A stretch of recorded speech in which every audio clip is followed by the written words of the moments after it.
you create your own reality. And you said, oh, yay. And then you said, oh, no.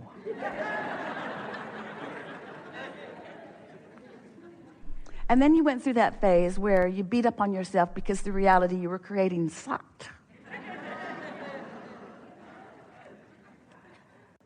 And then we began talking to you about, with a stronger emphasis, that you are vibrational beings, which is hard for you to accept at first. It's easy to accept when you're thinking about clarity, but it's harder for you to accept when you're thinking about relationship, isn't it? In other words, clarity is something that you could achieve right now. In fact, don't you feel pretty clear right now just listening to us? We're just really excellent teachers. You do. You are feeling reasonable clarity as a result of this conversation. But if you were to focus upon something that you want that hasn't manifested yet, it would induce within you a different feeling in most cases. Because when you want something that you're not yet living, you're in the not yet living it awareness introducing resistance into the equation. So we talk to you in vibrational terms because we want you to accept that you are vibrational and that the vibration that you offer is about the thought you think. It's about the focus. So when we use words like vibration or energy, we're talking about the same thing. When we use words like thought or energy, we're talking about the same thing. Or vibration, we're talking about the same thing. So how do you know? How do you measure what you're doing vibrationally? Because you don't exactly have someone brought to one of the gatherings an electronic contraption that he thought everyone should buy and hook themselves up to. And we said, it's cumbersome. You don't need some outside meter telling you what you're doing vibrationally. The meter didn't even work. You've got this vibrational guidance system within you that is your emotions. So when you feel something like ease or clarity, that means that there is little or no resistance within you right now. You are not contradicting your own thought. So when you say, I want this, wouldn't it be nice to have such and such?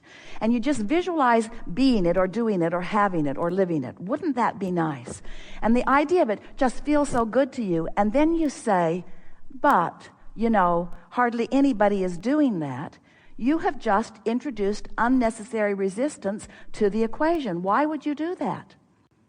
Because you've been trained to be realist. You've been trained to be objective. You've been trained to weigh the pros and the cons and the pluses and the minuses. And we say, you've done enough of that. You've sifted through enough and put enough in your vibrational reality to keep yourselves busy for 20 or 30 lifetimes. This is the phase of your life where what you're wanting to do is purify or clarify your vibrational flow. And you do that by caring about how you feel when you think the thought. But we know that unless you have played the game, as Esther did, for a month, she's 6 or 7 weeks into it now, you really don't have any personal awareness. It's hard for you to tell those vibrational subtleties until you get yourself really in a place where you have felt for a period of time a chronic feeling of lack of resistance, because you don't know you've got resistance until you've experienced enough time without it. Does that make sense to you? And so in the beginning, when people would come to us and they would say, what's the best thing that you can teach us? We would say meditation, because it's easier for us to teach you to have no thought than it is to teach you to have pure positive thought, because you've got enough momentum going on enough thoughts that are resistant in nature. In other words, don't you sort of automatically introduce resistance? Isn't there a but to almost everything? And do you know the reason that you do that is because you're trying to explain to others where you are. We wish you would cut that out. You're trying to explain to others why you're where you are. I'm standing here. I really want that. But well, you're not ever going to do that again without remembering us playing with you here today and reminding you that you, in those kinds of verbal or mental offerings, are introducing unnecessary resistance into your vibrational patterning, which is just bogging you down. Until you are deliberately reaching for sustained alignment and consciously acknowledging that you've got it going on, then often you just have to experience the results of the decisions that you make. In other words, we know that what you're saying is, how do I know in advance before I make the decision? We always say there are two ways to know what your state of alignment is. One is by the way you feel, and the other is by the way things are manifesting. So if you haven't accomplished it and you make a decision, and that's undoubtedly the reason that you're posing the question in the way that you are, everyone has outcomes that are less productive or less successful than they would like to have. And that's just one way of knowing that they made the decision and they took the action before they found alignment. What this discussion is all about is helping you to make sure that you find the alignment before you take the action. And so it isn't until you make the commitment to care about how you feel and you do it with enough consistency that you know that you're there, that you can ever really begin to trust your own instincts. The best part about deliberate creating, everybody's creating because everybody's offering a vibration and the world is responding to the vibration that they're offering, but most people are creating by default. In other words, they're just offering their vibration all over the place in response to what they're observing, and they're not offering any real deliberate control about it. But the best part about getting hold of this in the way that you all are here today, and deliberately focusing yourself on purpose, and then getting to see the results of that focus, that's the way you come to trust that this feels like that and this feels like that. You get to the place where you'll be moving along in a relationship, doesn't matter what kind of relationship, in a co-creation of some kind, and you will feel this feeling, and you will be able to say, oh, I relate this feeling to that outcome that happened before. Now we're really onto something. That sounds really simple, doesn't it? I remember I had this feeling before and it didn't turn out all that well. But what most people don't understand is that you can control the feeling right now. You think the feeling is in response to something, so you have no control. So instead of controlling the feeling, which is just a matter of controlling the thoughts, you set to control outcomes that you can't control. Make sense to you? Where if you really get it, that you can control the feeling. So when it starts to get a little off, bring it back by becoming more general, by getting more general and more general. But we've been writing books and processes, endless processes. There are more coming. endless processes. And all of them are designed to help you to improve your vibrational alignment with Source. That's what all of them are. All of them are designed to help you lower resistance and improve alignment or allowing. And even as the author of all of those processes, we want to say to you that if we were standing in your physical shoes, we would make a new commitment to ourselves to pay attention to how we feel when we wake up and do our best to sustain it just for a little while and watch the power of that momentum. You woke up in the outer atmosphere and you had 17 seconds to adjust into this atmosphere. And so the next time you wake up cranky, you're going to ask yourself the question, if you've been paying attention at all here today, what could I have done different to improve the way I feel right now?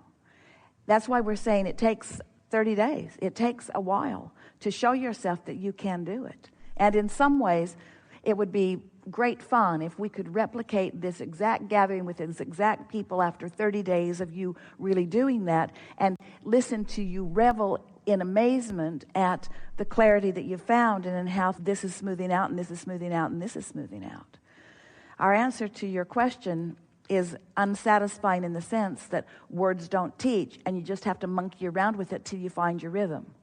That really is the best way of explaining this. But when we teach you how the laws of the universe work, and then you take us at our word and make the effort to apply just a little bit and then get results, the results are what show you. Everything is relational. So there is this version of what you want relative to investments, successful choosing, putting not so much in, getting steady, consistent out. In other words, there's this version of what you want that is out there. And as you question it or doubt it or remember opposite things from happening, then you don't get any momentum going on that version. You get momentum going on the other version. So it really boils down to how much airtime am I giving to the different vibrational realities that are out there. You have all created enough different vibrational realities to keep yourself busy for 20 or 30 lifetimes. The question is, are you going to exercise the control that is available to you through the focus of your own mind to actualize or demonstrate the realities that will be pleasing when they unfold? See, this is the most exciting conversation that we're about to have. We're just going to enjoy it ourselves before we deliver it to you, and you mess it up with your confusion. But so there are different vibrational discs. Do you sort of kind of get that? Yes. Feeling really good, feeling really bad, and everything in between. And these discs are your point of attraction. And for sake of simplicity, let's call them your current mood. So there's that. There's your vibrational frequency, which is how close in proximity are you to the frequency of your source. That really is what you're feeling with those moods or emotions. So love is a high frequency with little resistance, and despair is a lower frequency. But in these frequencies, there is also momentum. In other words, we liked how you used the word inspired. You can be inspired to punch somebody in the nose. You can just take so much. In other words, you listen to them, you sort of put up with it, you listen some more. You remembered all of the people who were like that you've ever lived with during your life. You sort of nodded with the people that were at the table with you. You saw the tension of those around you. You went 17 seconds and 17 seconds and 17 seconds and 17 seconds and 17 seconds and 68 seconds and another and another and another, and it's been a half an hour and you've been listening to this person, and there's momentum that has built within you until you are inspired to punch their lights out. Yeah? So there's inspiration and there's inspiration. So we want to call inspiration momentum. Okay. And we want to say that momentum is possible on any disc. So we want you to get on the high-flying disc before you decide anything. So let's say that someone has something to gain by selling you something.